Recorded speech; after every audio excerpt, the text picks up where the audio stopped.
अस्सलाम वालेकुम दोस्तों। इस वीडियो में हम डिस्कस करने वाले हैं कि कंडीशनल स्टेटमेंट्स क्या होती हैं। तो कंडीशनल स्टेटमेंट्स ना हमारे पास लॉजिक बनाने के लिए इस्तेमाल होती हैं। तो हमारे प्रोग्राम में जब भी कोई मतलब ऐसी सिचुएशन हो ना कि अब अगर हमारे पास ये चीज़ हो तो फिर हम ये करें, तो उस हमेशा स्टेटमेंट में ना हम कंडीशनल स्टेटमेंट्स का इस्तेमाल करते हैं। तो उसके बाद उसमें ना हमारे पास तीन तरह की कंडीशनल स्टेटमेंट्स होती हैं: इफ़ स्टेटमेंट, इफ़ एल्स और इफ़ एल्स इफ़।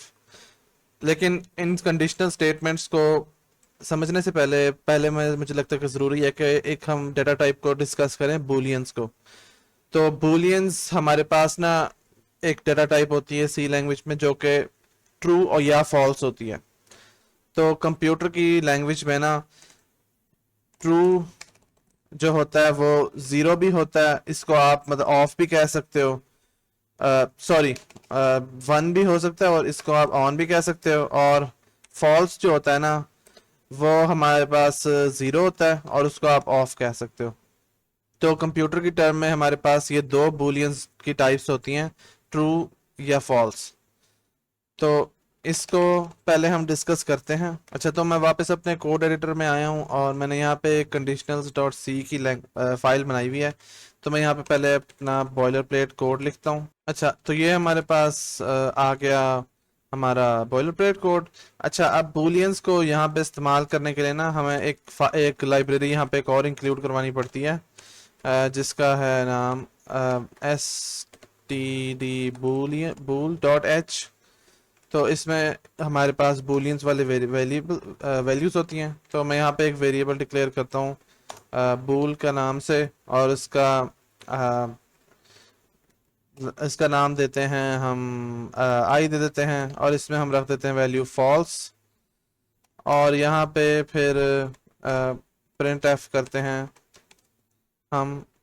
बूल को हमारे पास प्रिंट करवाने के लिए ऐसे कोई ख़ास वैल्यू है नहीं यहाँ पे, कि जैसे हम परसेंटेज डी लिखते हैं इंटीजर को प्रिंट करवाने के लिए। तो यहाँ पे मैं परसेंटेज डी ही लिखता हूँ। तो अब मैं इसको अगर रन करूँ ना, तो आप देखते हो कि मेरे पास उसने ज़ीरो प्रिंट करवा दिया है, क्योंकि आई की वैल्यू फॉल्स है और फॉल्स ज़ीरो भी कंसिडर होता है कंप्यूटर की लैंग्वेज में। और अगर मैं इसको ट्रू कर दूं तो अब यहाँ पे वन प्रिंट होगा। तो मतलब ये नल नहीं है, ये मतलब ट्रू है वैल्यू। तो ये हमारे पास बूलियंस होते हैं। अब बूलियंस हम यहाँ पे क्यों स्टडी कर रहे हैं, क्योंकि जब भी हम इफ़ की कोई स्टेटमेंट लिखते हैं ना, फॉर तो हम पहले शुरू करते हैं इफ़ से। तो जब भी हम इफ़ की स्टेटमेंट लिखते हैं ना, तो यहाँ पे ये सिंटेक्स है इसको लिखने का। इसमें हमारे पास इफ़ के बाद ब्रैकेट्स होती हैं। इस ब्रैकेट्स के अंदर ना हमारे पास कंडीशन होती है एक, जो हमने पिछले लेक्चर में डिस्कस किया था ना, कि हम कंडीशनल ऑपरेटर्स को यूज़ करके एक कंडीशन लिखते होते हैं। तो वो हमारे पास यहाँ पे कंडीशन होती हैं।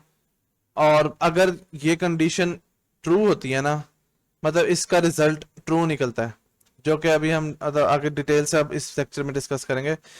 तो अभी अगर आपको समझ नहीं आ रही तो कोई बात नहीं, अभी हम बस ये सिंटैक्स देख रहे हैं इसका। तो ये हमारे पास कंडीशन होती है, और अगर ये कंडीशन ट्रू होती है तो जो ये कोड है ना इसके अंदर, इन ब्रैकेट्स के अंदर, वो वाला कोड तब रन होगा। तो अब मेरे पास यहाँ पे हमारे पास ये बूलियन वाली इंपोर्टेड है। तो मैं यहाँ पे ना प्रिंट एफ करता हूँ। यहाँ पे परसेंटेज दिस डिड रन लिख देता हूँ यहाँ पे। और यहाँ पे कंडीशन की जगह ना हम यहाँ पे ट्रू लिखते हैं। और मैं अब इसे रन करता हूँ ना, तो आप देखोगे कि यहाँ पे इसने प्रिंट करवा दिया कि दिस डिड रन।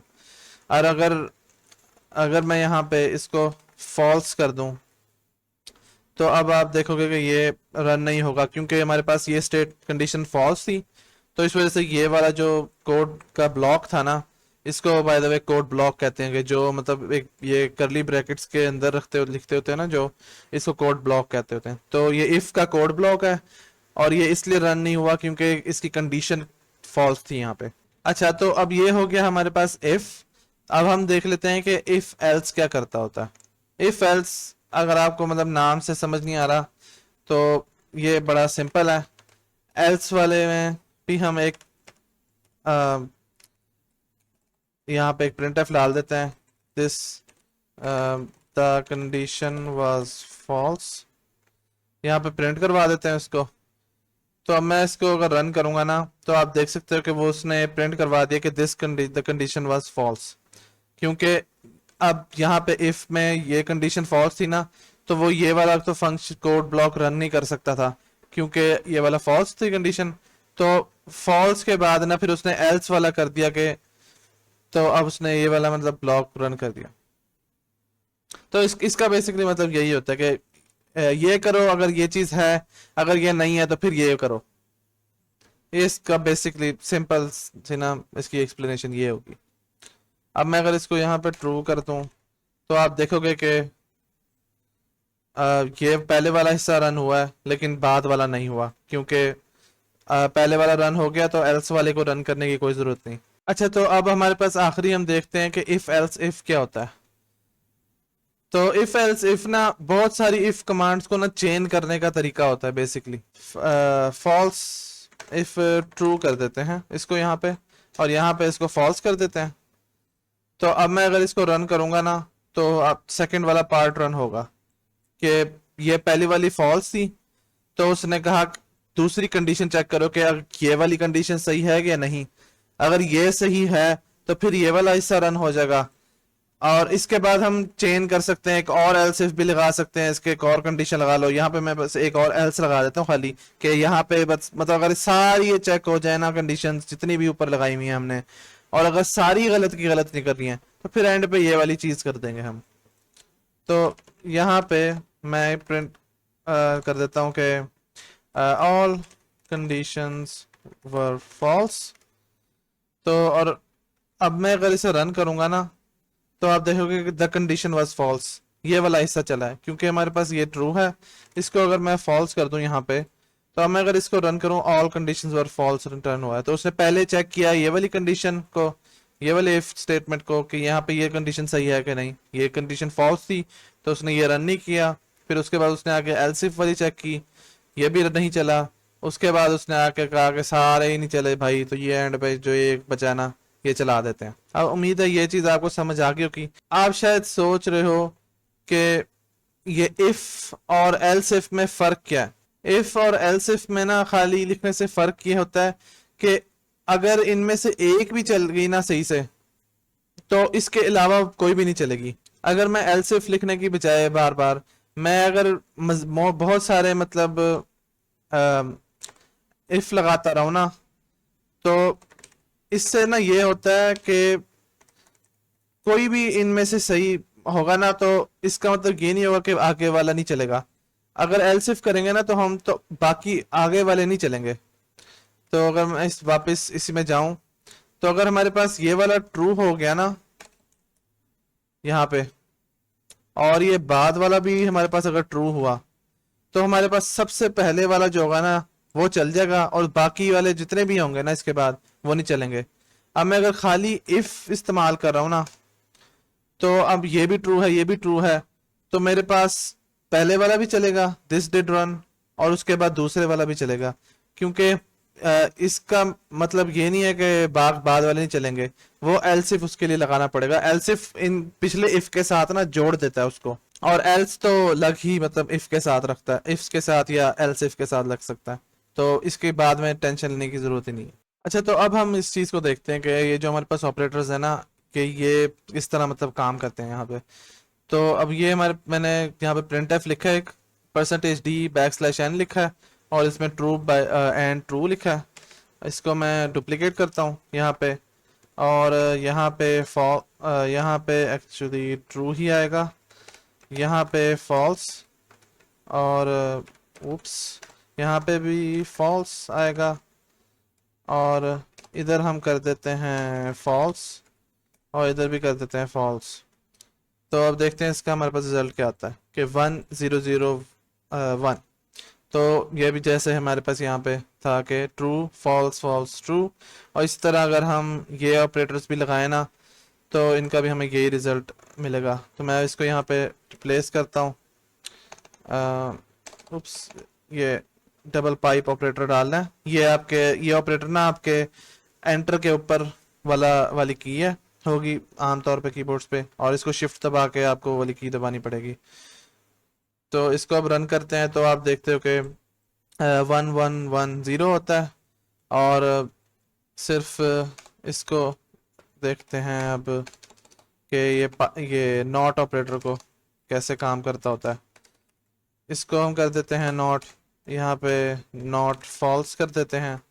तो अब आप देखोगे कि पहली वाली पे 0 किया है उसने, क्योंकि ट्रू को उसने फॉल्स कर दिया, उलट कर दिया। और यहाँ पे नीचे फॉल्स है तो इसको ट्रू कर दिया, उलट हो गया। अच्छा, तो मैंने यहाँ पे एक लॉक और की बनाया हुआ है। तो ये मैंने इसलिए एक एग्जांपल के तौर पे बनाया हुआ है कि इफ स्टेटमेंट का ना बेसिकली ये एक तरह से लॉक ही होता है कि लॉक के पीछे जो खजाना है वो इस कोड ब्लॉक के अंदर है, और ये कंडीशन में जो आप लिखते हो ना, ये उस लॉक को खोलने की चाबी है कि ये कंडीशन सही होगी, एक मतलब चाबी सही होगी तो ही आप ये जो अंदर खजाना है इसके वो आप एक्सेस कर सकते हो। अच्छा, तो पहले हम ये एग्जांपल देख लेते हैं, चलान वाली एग्जांपल। अगर आपको लास्ट वीडियो में याद हो तो मैंने डिस्कस किया था कि मतलब अगर आपके हेलमेट ना पहना हो और आप ओवर स्पीडिंग भी कर रहे हो तो आपका मतलब चलान कर देंगे पुलिस वाले। तो वो मैंने थोड़ी सी गलत बात की कि अगर आपका, मैंने मतलब उसमें कहा था कि अगर आप ये दोनों चीजें कर रहे हो फिर आपका चलान होगा, लेकिन असल में आपका एक भी चीज हो कर रहे होगे ना तो आपका चलान हो जाएगा। तो यहाँ पे हम चेक करते हैं कि पहले लिख लेते हैं हम स्पीड, अपनी स्पीड को कर देते हैं 70 कर देते हैं। और दूसरी हम वैल्यू लेते हैं इज वेयरिंग हेलमेट, और इसको कर देते हैं ट्रू। तो अब यहाँ पे हम कंडीशंस लगाते हैं और उसको फिर लिखते कहते हैं कि हम चलान हमारा हुआ है कि नहीं। तो हम यहाँ पे लिखते हैं इफ स्टेटमेंट में if speed is greater than 40, तो print F you were find. अच्छा, और फिर हम एक और कंडीशन डाल देते हैं कि if is wearing helmet is equal to false, और यहाँ पे एक प्रिंट एफ और कर देते हैं। वो यहाँ पे स्पेलिंग गलत लिख दिए थे, इनको ठीक कर दो। अच्छा, अब यहाँ पे हमने ये कंडीशंस लिख दी हैं। तो अब हम, अच्छा यहाँ पे मैंने परसेंटेज डी नहीं डाला, तो अब वैसे पता आपको समझ तो आ गई होगी कि यहाँ पे हमारी स्पीड 70 थी, 40 से ज़्यादा थी। तो उसने कह दिया कि हमें फाइन हुआ है, हमारी स्पीड ज़्यादा थी। अच्छा, लेकिन हमारा हेलमेट हमने पहना हुआ था, इस वेयरिंग हेलमेट ट्रू था, तो उसने हमें हेलमेट की वजह से फाइन नहीं किया। अब मैं अगर इसको हेलमेट को कर दूं फॉल्स, तो यहाँ पे आप देख सकते हो कि उसने दोनों चीज़ों के लिए हमें फाइन कर दिया है। और यहाँ पे परसेंटेज एफ आना था, मैं फिर गलत लिख दिया। अच्छा, दोबारा रन करते हैं। You were fine because your speed was this, you were fine because not wearing helmet. तो अब मैं अगर इसको कर दूं 30, तो अब हमें सिर्फ हेलमेट ना पहनने की वजह से फाइन होगा। अच्छा, तो अब हम इसको सिंप्लीफाई भी कर सकते हैं। इसको दो दो दफा लिखने की बजाय ना हम इसको इस तरह भी लिख सकते हैं कि if speed is greater than 40 और is wearing helmet is equal to false. तो इसको हम हटा सकते हैं यहाँ से, और यहाँ पे बजाय मतलब ज़्यादा चीज़ें लिखने के बस सिंपली बस यही लिख देते हैं कि यू वर फाइंड। अब इसको रन करते हैं तो अब हम देख सकते हैं कि हमें एक ही उसमें मतलब स्टेटमेंट के अंदर ना फाइन वो दो दफा इफ नहीं लिखना पड़ा मतलब।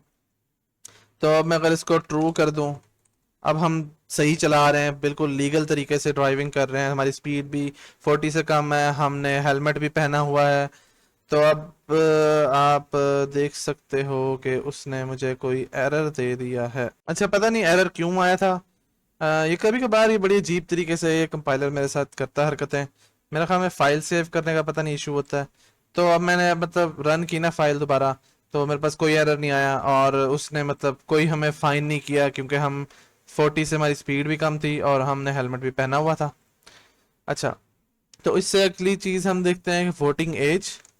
हम यहाँ पे ना इस दफ़ा एक लेते हैं इंटीजर और यहाँ पे इसको रखते हैं एज, और फिर हम स्कैन एफ करते हैं कि यहाँ पे परसेंटेज डी और यहाँ पे एम्परसेंड एज और यहाँ पे प्रिंट एफ करवा देते हैं। इसके बाद हम यहाँ पे बस चेक लगाते हैं एक एक कि इफ़ एज, अब यहाँ पे एक और हम वेरिएबल बना लेते हैं integer voting age is equal to 18 कि अगर आप 18 साल से बड़े हो या 18 साल की उम्र के हो तो आप वोट कर सकते हो।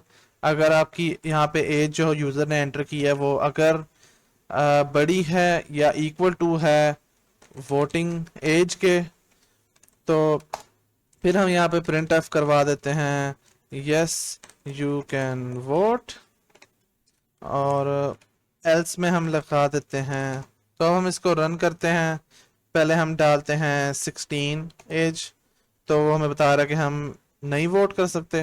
दोबारा हम इसको रन करते हैं, इसको हम अब देते हैं 18, तो अब हमें बता रहा है कि हम कर सकते हैं वोट।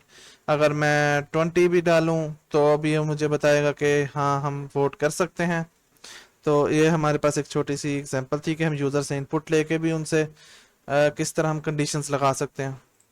अच्छा, उससे अगर हम देखते हैं example which number is greater, तो यहाँ पे हम लेते हैं इंटीजर ए और यहाँ पे इंट बी इंट सी, हम यहाँ पे 3 नंबर्स ले लेते हैं और स्कैन एफ करवा लेते हैं परसेंटेज डी कोमा एम्परसेंड ए करा लेते हैं पहले, फिर इसको डुप्लीकेट करके यहाँ पे बी यहाँ पे सी कर लेते हैं ताकि हम तीनों नंबर की इनपुट्स ले सकें।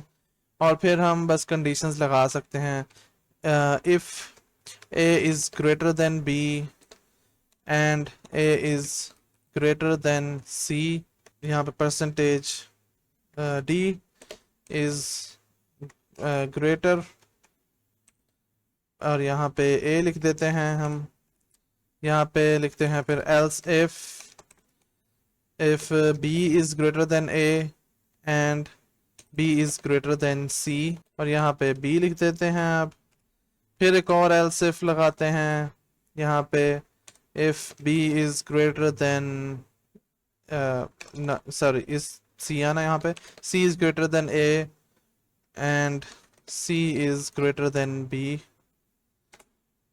तो फिर हम यहाँ पे सिंपली दोबारा बस एक प्रिंट करवा देंगे यहाँ पे सी को। अच्छा, अब इसको रन करते हैं। पहली वैल्यू हम देते हैं 5, अगली वैल्यू देते हैं हम 10, अगली वैल्यू देते हैं हम 15। तो अब हमें बता रहा है 15 इज़ ग्रेटर। एक दफ़ा दोबारा इसको रन करके देख लेते हैं।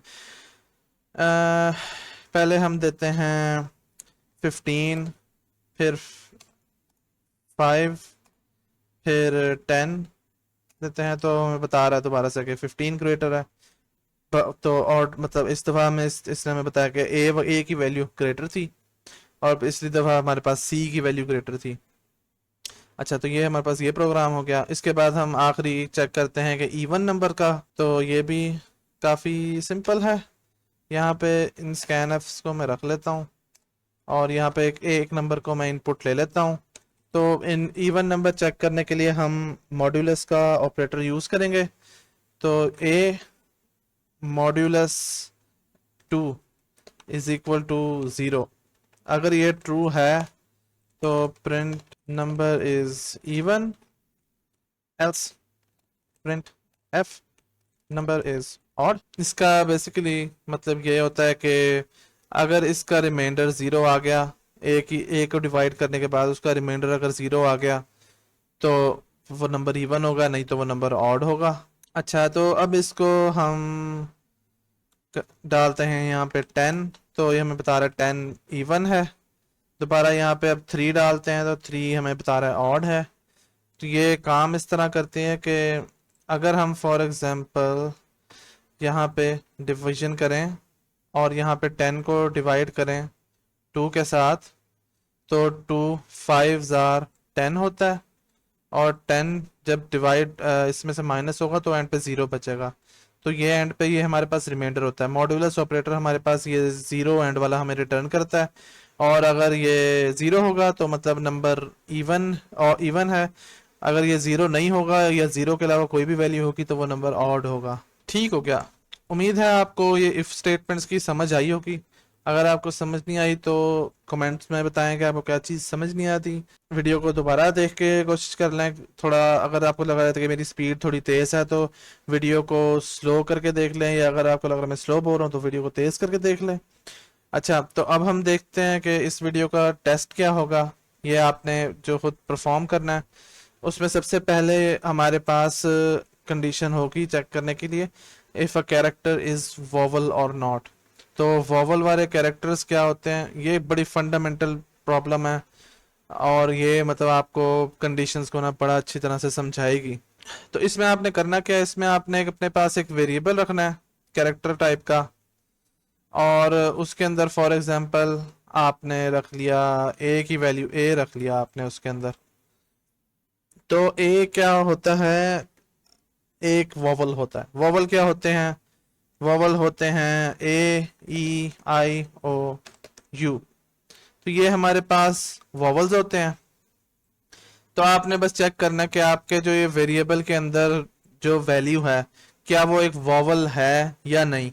और इस प्रॉब्लम को ना आपने एक ही इफ कंडीशन से सॉल्व करना है। अच्छा, दूसरी प्रॉब्लम हमारे पास है डोर विद पास कोड। तो डोर विद पास कोड ना बेसिकली ये लॉक और की वाला ही हिसाब है। आपने यूजर से एक इनपुट लेनी है, यूजर से इनपुट लेके एक वैल्यू लेनी है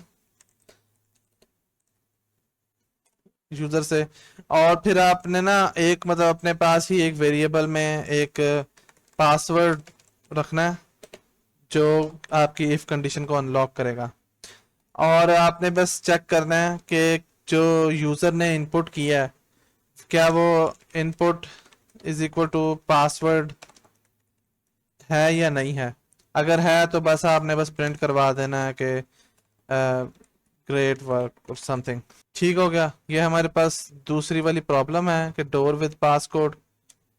और तीसरी प्रॉब्लम थोड़ी सी मुश्किल होगी आपके लिए शायद, वो ग्रेड ऑफ स्टूडेंट है।